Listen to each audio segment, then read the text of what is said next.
Putting the wheels in motion to expand the city's bike share program. Why some say pumping the brakes now would be foolish. And thank you, DeMar, for 9 memorable seasons! Fans rejoice. DeMar DeRozan returns to the same court where his career began nearly a decade ago. We begin with a live look at Danforth Avenue. It was around this time on a quiet Sunday evening last July that Faisal Hussein opened fire on busy stores and cafes in the area, killing 2 people before turning his gun on himself. Good evening, I'm Chris Glover. It's been exactly 7 months since the attack on Greektown. The chief of police says the investigation is complete and he will soon release information, but family and friends say they've heard enough to mark today with calls for immediate action. Talia Ricci explains what they want. Time hasn't healed the loss felt by these families. I vividly remember my parents yelling at me to call Reese. We little knew that minutes away from us, our Reese had been shot and killed. The bond me and Reese had is irreplaceable. Not only was she my sister, but she was truly my best friend. But it has created space for courage to build. It's really hard, and I didn't want to do it, but it's for Reese and Juliana. 10-year-old Juliana Kozis also died that day. Now, for the first time, people united by what happened on the Danforth are speaking out, delivering an open letter to Justin Trudeau, asking for a Canada-wide ban on private ownership of handguns and assault rifles. Canadians just went through an unprecedented year of gun violence, and particularly in Toronto. And, you know, we feel like gun ownership has grown in Canada. Many people don't realize to what extent. Following the shooting, Toronto City Council called for a national ban on handguns. The Liberal government is currently exploring the possibility. Absolutely, there should be a ban on private possession of restricted firearms like handguns and assault weapons. These restricted firearms already can only be used at ranges. There is no reason for them to be owned at home. Claire Smith says getting the call that her daughter was shot was one of her worst nightmares come true. Those agonizing moments of waiting to hear what condition our daughter was in, that was the worst night of my life. Reese and I and our best friend Schieffer, we always talked about what our kids are going to be doing together in the future. When we're married, we never expected something like this to happen. Minister of Border Security and Organized Crime Reduction Bill Blair is currently touring the country gathering information about the proposed ban. Meanwhile, families are encouraging people to sign an online petition supporting the ban and to contact your members of parliament. Talia Ricci, CBC News, Toronto. Toronto police announced arrests today in another shooting from last year. 2 18-year-old men have been charged in the killing of an aspiring sportscaster. Jonathan Gale West was killed in December. He was found shot to death inside a crashed car near Islington and Dixon. Gale West was an employee of TSN, working on television and radio programs. Earlier this week, Samir Adam and Salman Ahmed were arrested and charged with second-degree murder. A father in Whitby has been charged with impaired driving twice in the span of just 19 hours. And police allege in one incident, his children were in the car. The first incident happened around 7:30 Wednesday night. The man was pulled over in his pickup truck and blew more than 3 times the legal limit during a breath test. Police say his 3 children between the ages of 9 and 14 were in the vehicle. His truck was impounded, but at 2:30 the next day, he was pulled over again in another car and again blew over 3 times the legal limit. That car was also impounded, and the man is facing multiple charges. In an effort to keep more cars off the road, the city agency that oversees Toronto's bike share program is eyeing another expansion. Adrian Chung explains why it's hitting a bit of a speed bump at City Hall. For many Torontonians, the quickest way to get across the city is on a bike, and there are thousands to rent from the city's bike share program. The Toronto Parking Authority, the body in charge of the bike share, is looking to continue expanding its fleet. Even though it's a little less popular in the winter, you can still get these bikes in over 350 docks across the city. And the expansion plan calls for another 1,200 of these bikes in places like High Park and Dundas Street East. The expansion would cost $7.5 million from the city's budget this year. But if that plan passes, the city would lose more than $3 million. That's why Councillor Stephen Holliday says it's time for the city to cut its losses. Where is the role of municipal government start and stop when it comes to bike infrastructure? Despite having nearly 100,000 users, the city has consistently lost money on bike share, more than $1.7 million in the last 2 years. You have to be careful about continuing to throw good money after an idea that's not working out. Things change over time. Other councillors say now isn't the time to abandon the city's multi-year plan. The system was designed to become self-funding when it hit a certain size, and we need to build it to that size so that it can start doing that. Councillor Mike Layton supports putting more money into the bike share. He says other major cities make public bikes a top priority. Paris, New York, San Francisco, Montreal, these are cities that build infrastructure not only for residents but also for people that come to the city. You know, we featured bike share in our sale of our city to Amazon. We are trying to attract that kind of investment in our city. The Toronto Parking Authority's plan will go towards an executive committee next week and will be voted on as part of the city's budget debate in March. Adrian Chung, CBC News, Toronto.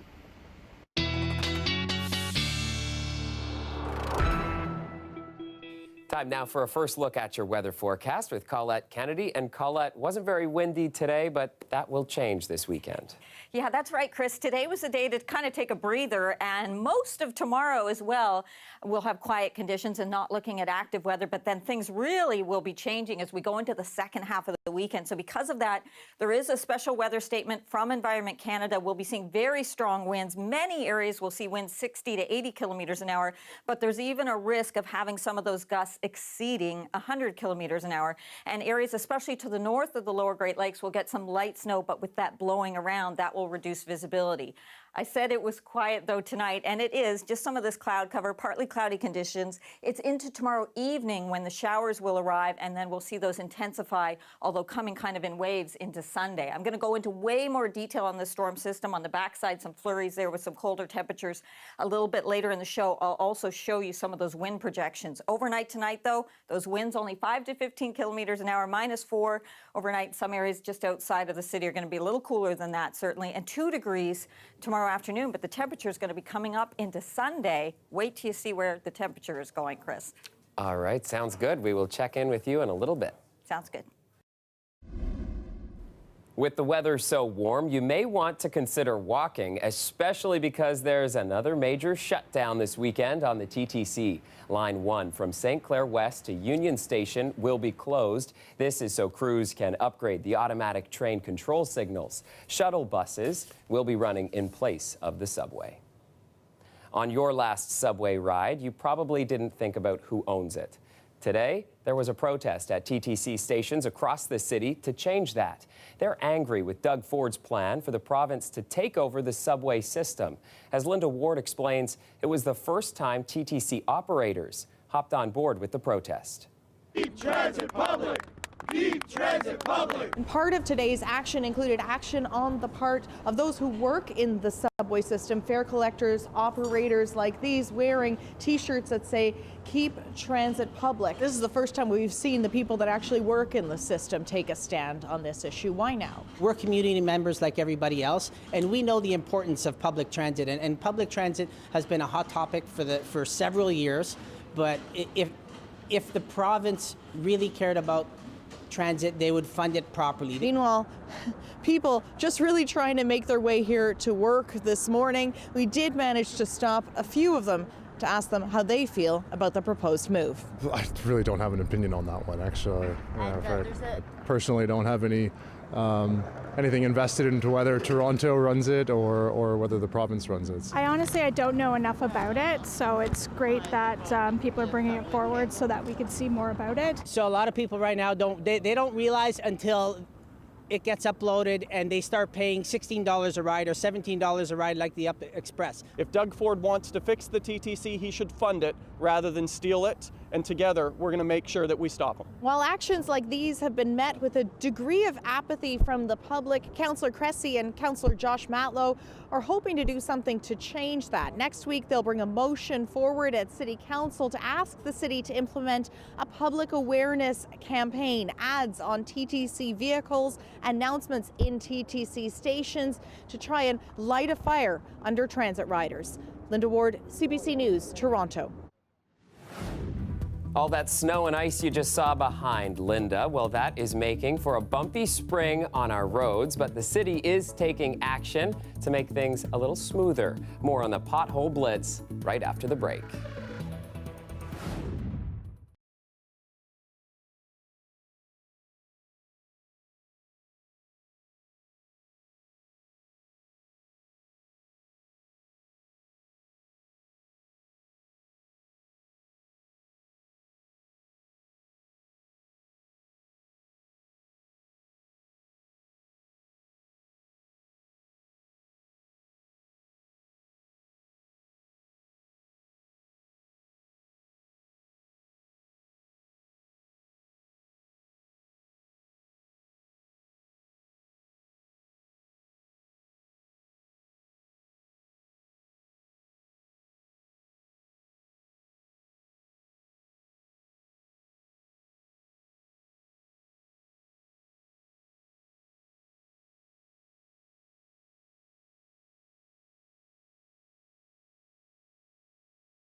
Hockey equipment is not cheap, but today a generous power play from the NHL Players Association helped some lucky fifth graders get their hands on some gear for free.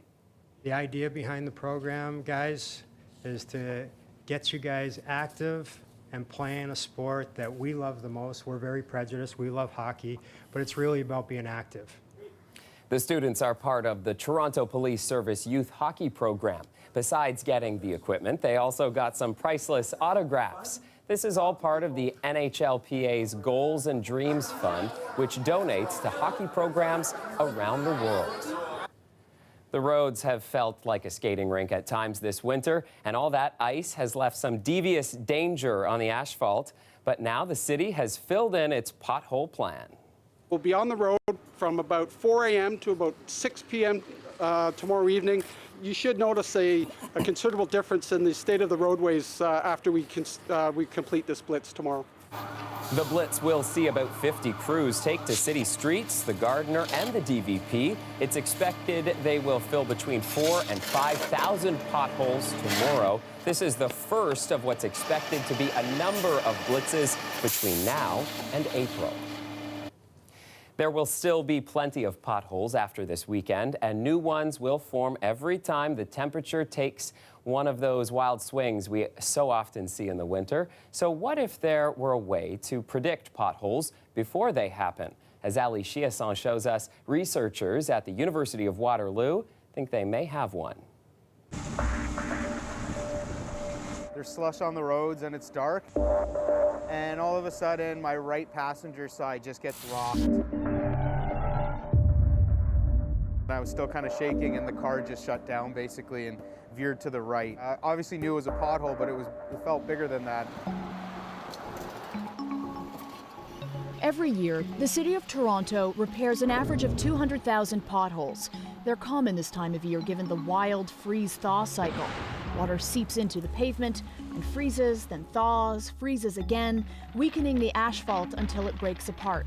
So we have people out there patrolling our roadways 24/7 during the winter months, and as they become aware of potholes, they will create a service request and we will send out crews to repair it. They'll try to get there within 4 days of it being reported. The way we're doing things is getting expensive, and there are a lot of inefficiencies. Every year, potholes cost taxpayers $4 to $5 million. This type of research that we're doing at the university, we focused on the video analytics. The University of Waterloo has been experimenting with artificial intelligence, scanning roads when they're dry. Computing the specifications of that particular distress, whether the length, the width, the depth, things of that nature. And the decisions that are made are not reactive, they're more predictive. Zellick thinks they can get cities to integrate this technology within the next couple of years, giving municipalities a chance to fix the problem before it starts. It's funny, we were saying that I've become a little bit of a pothole warrior. I've reported a bunch of them. It happened really quick, and I'm glad there was no cyclists and no parked cars around, because I probably would have, merged into their lanes. In the meantime, there's 311. One of the top complaints to the city hotline? Potholes. Whoa. Fucking hell. Holy shit.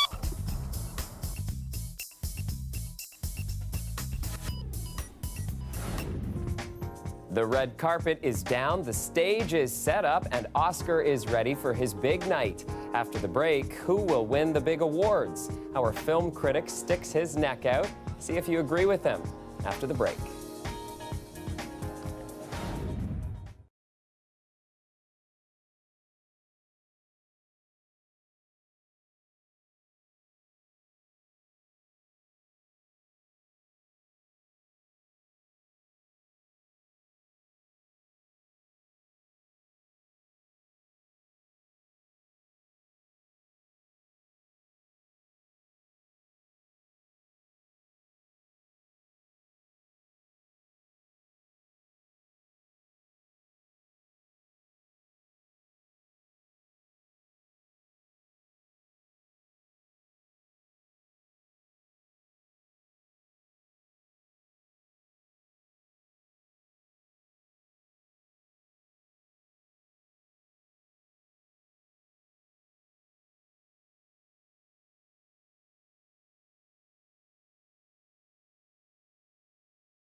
The weather update is brought to you by Train Extreme Conditions Testing. It's hard to stop a train, really hard.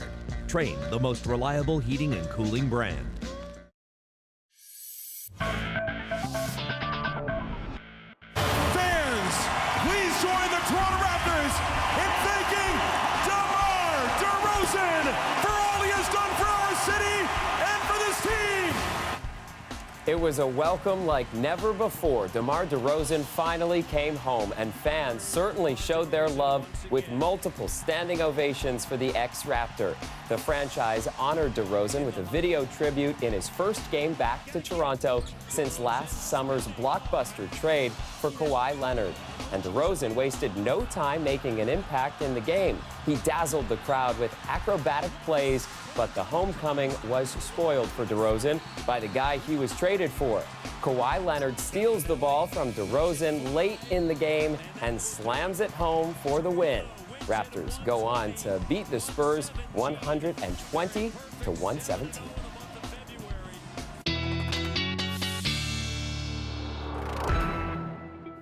Let's get Colette back in now. And Colette, you promised us a little bit of warmth this weekend, but it's coming with some wind that might knock your hat off, hey? Yeah, there's always the positive and then the negative, it seems to be. We get a warm up, but then you have to deal with something else. And boy, these are going to be some strong winds. They'll do some damage. More than knocking your hat off your head, wait till you see what we're talking about in terms of the gusts. It's going to be something to look out for, and possibly even seeing some travel delays from this. Certainly power lines could be in danger too. So the storm system's still back towards the Midwest. It's going to be approaching on Saturday. Out ahead of it, some milder conditions because of the winds coming out of the southwest.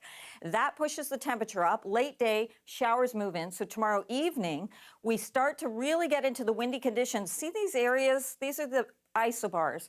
And when you have these lines getting closer and closer together, that's a tighter pressure gradient, and that means stronger winds. So I put them on the map for you to see just how they get coiled up and how close they get together as we go into Sunday. On the backside, colder air will move in, so the temperature will spike in the morning hours on Sunday or towards lunch, and then start to fall into the afternoon with very windy conditions that will give some lake effect snow, but also some light flurries from this system. There's not a lot of precipitation, though, for the city that we'll be seeing, and it'll be mostly rain showers. A little bit of a mix on the backside as possible. Okay, the winds aren't an issue. Saturday, really into the afternoon, the sustained winds getting a little bit stronger, but the gusts really start to ramp up as we go into Sunday. This is just in the morning hours, and look at Hamilton, some of the gusts almost to 80 kilometers an hour. Then as we go into the afternoon, all around we're going to see some of these gusts that peaked up there over even 80 kilometers an hour. And then by Monday morning, still breezy, but by Monday morning into the afternoon, really starting to calm down a little bit.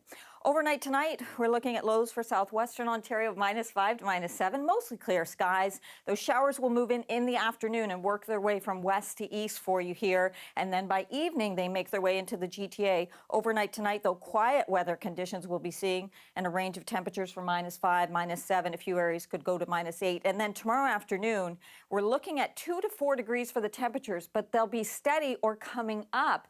Certainly coming up as we get into Sunday morning and those winds pick up. So 8 degrees Sunday morning, then the temperature falling, very windy conditions, could get a bit of a mix and some flurries, and still breezy into Monday morning. And you'll notice, yeah, we lose the winds, but we also lose the mild conditions as we go into Monday and the beginning of next week, Chris. All right, well, enjoy the weekend. You as well.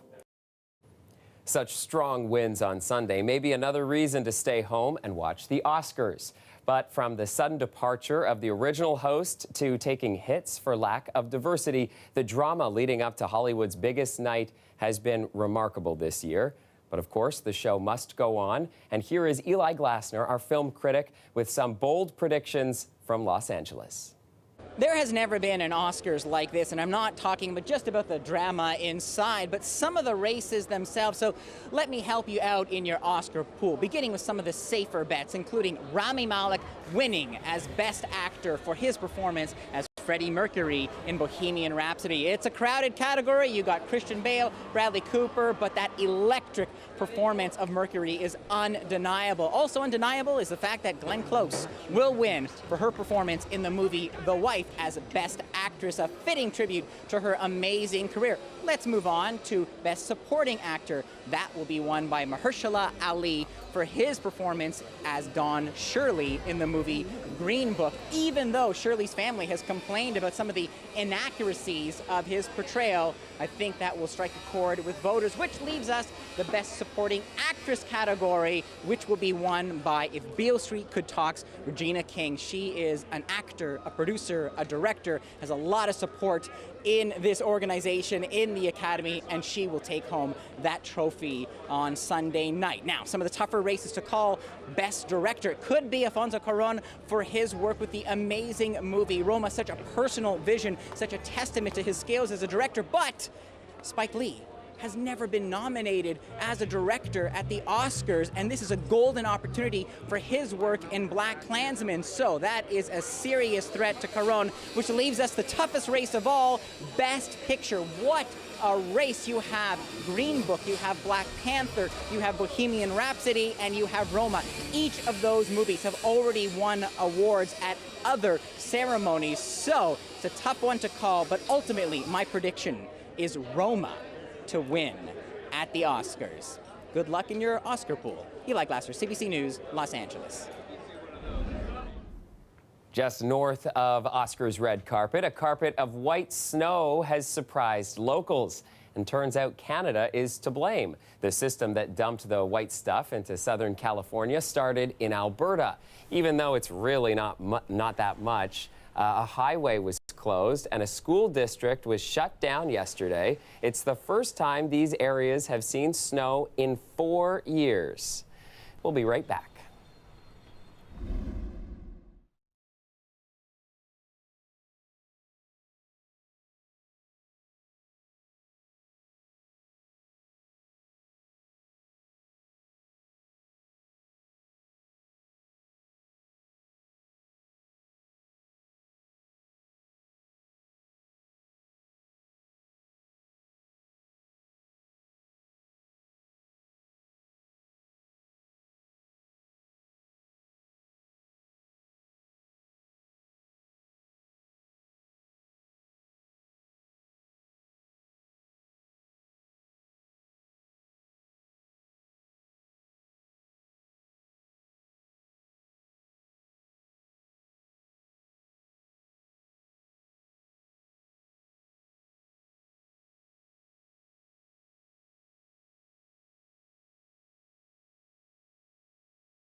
Here's a Herculean task for you. The hunt is on for stellar names for Jupiter's newly found moons. Scientists recently discovered the planet has 12 moons. That's the little black dot you see on the right. Now there's a global competition to name them. The celestial rules: they must be named after characters related to Jupiter or Zeus, the Roman and Greek gods. You have until April 15th to enter.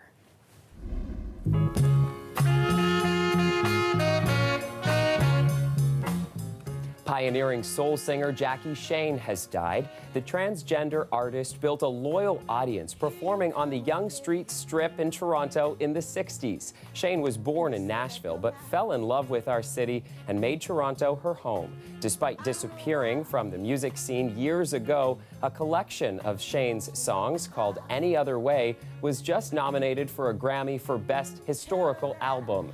Jackie Shane was 78 years old. And that is our show for tonight. Have a great weekend.